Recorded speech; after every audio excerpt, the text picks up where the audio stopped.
বিবাহিত নারীদের চাঁদ রাত থেকে শুরু করে ঈদের 2-3 দিন যেভাবে কাটে সেটাই আপনাদের কাছে তুলে ধরলাম। এটাই বাস্তবতা, এটাই রিয়েলিটি। এভাবেই করে এসেছি, এভাবেই করে যেতে হবে। হ্যালো এভরিওয়ান, আসসালামু আলাইকুম।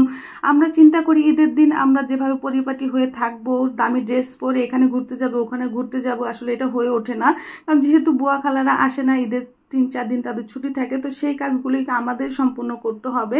ঘর গোছানো থেকে শুরু করে রান্নাবান্না থেকে শুরু করে সব A to Z আমাদের গৃহিণীদের করতে হয়। তো এটাই বাস্তবতা। তো রাত 3টা বাজে আমি আমার ঘর গুছিয়ে নিচ্ছি। আমি সবসময় চেষ্টা করি চাঁদ রাতের দিন সব কিছু গুছিয়ে পরিপাটি করে রাখতে, ঈদের দিন সকালে শুধু রান্নাবান্না কাজটা রাখতে। তো এখানে আমি আমার বেডটা গুছিয়ে নিয়েছি। নতুন বেডশিট না বিছালে ঈদ মনে হয় না। তারপরে যে ড্রয়িং রুমটা সুন্দরভাবে গুছিয়ে নিলাম। আসলে যতই পরিপাটি করে গোছানো হয় না কেন, বাচ্চারা নষ্ট করেই ফেলে, কি আর করব। তারপর ঈদ বলে কথা, একটু তো গোছাতে হবে। তারপর ডাইনিং টেবিলটাকে সুন্দর করে কভার বিছিয়ে নতুন একটা লুক দিয়ে দিলাম। তো এখানে আমি কি রান্না করব তার জন্য থালাবাটিও বের করে নিয়েছি। তো আমি 2 পদের সেমাই রান্না করে ফেলেছি। আমি চেষ্টা করি চাঁদ রাতের দিনই সেমাইয়ের বেশিরভাগ রান্না করে রেখে ফ্রিজে রেখে দিতে, যেহেতু সকালবেলা উঠে নামাজ পড়তে যাবে সেমাই খেয়ে। তো এখানে 2 পদের সেমাই রান্না করে হয়েছে, হাতে বানানোর সেমাই আর লাচ্ছা সেমাই। এখন এসে আমার হাজব্যান্ড খাবে, কারণ সে চাঁদ রাতের থেকেই সেমাই খাওয়া শুরু করে, আর তার চাঁদ রাতের থেকেই ঈদ শুরু হয়ে যায়। তারপরে গরু গোশ নিয়ে এসেছে টাটকা, তখন এই রান্না করতে বললো আর কি। তো ঈদের দিন যেহেতু রান্না করতে হবেই, তো এখনই আমি রান্না করে করে দিচ্ছি। তো এখন সে রান্না করার জন্য ওয়েট করতেছে, হওয়ার জন্য আর কি। রান্না হলে সে রুটি দিয়ে গরু গোশ খাবে আর কি।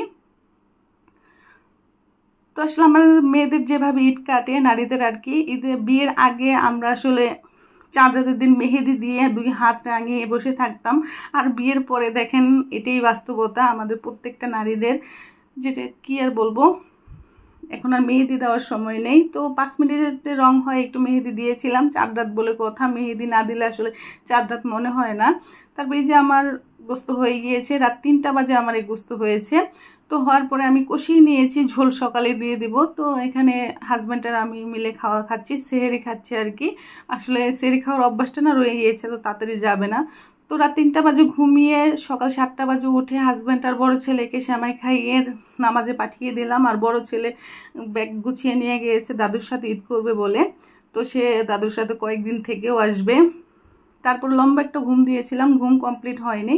তারপর যেই সেমাইগুলি রান্না না করলেই হয় না, যেগুলি দেখতে হবে, না খেলেও চলবে, সে চোখে শান্তি, সেগুলি রান্না করতেই হবে। যেমন এই ঝুরা সেমাইটা, তারপরে নুডলস, আচ্ছা, আর অন্যটা তো রান্না হয়েই গিয়েছে। তো এগুলি তো থাকতেই হবে টেবিলে সাজানো। আর নুডলস তো বাচ্চাদের জন্য রান্না করতেই হয়, কারণ নুডলস বাচ্চারা সকালে উঠেই খেতে চাইবে।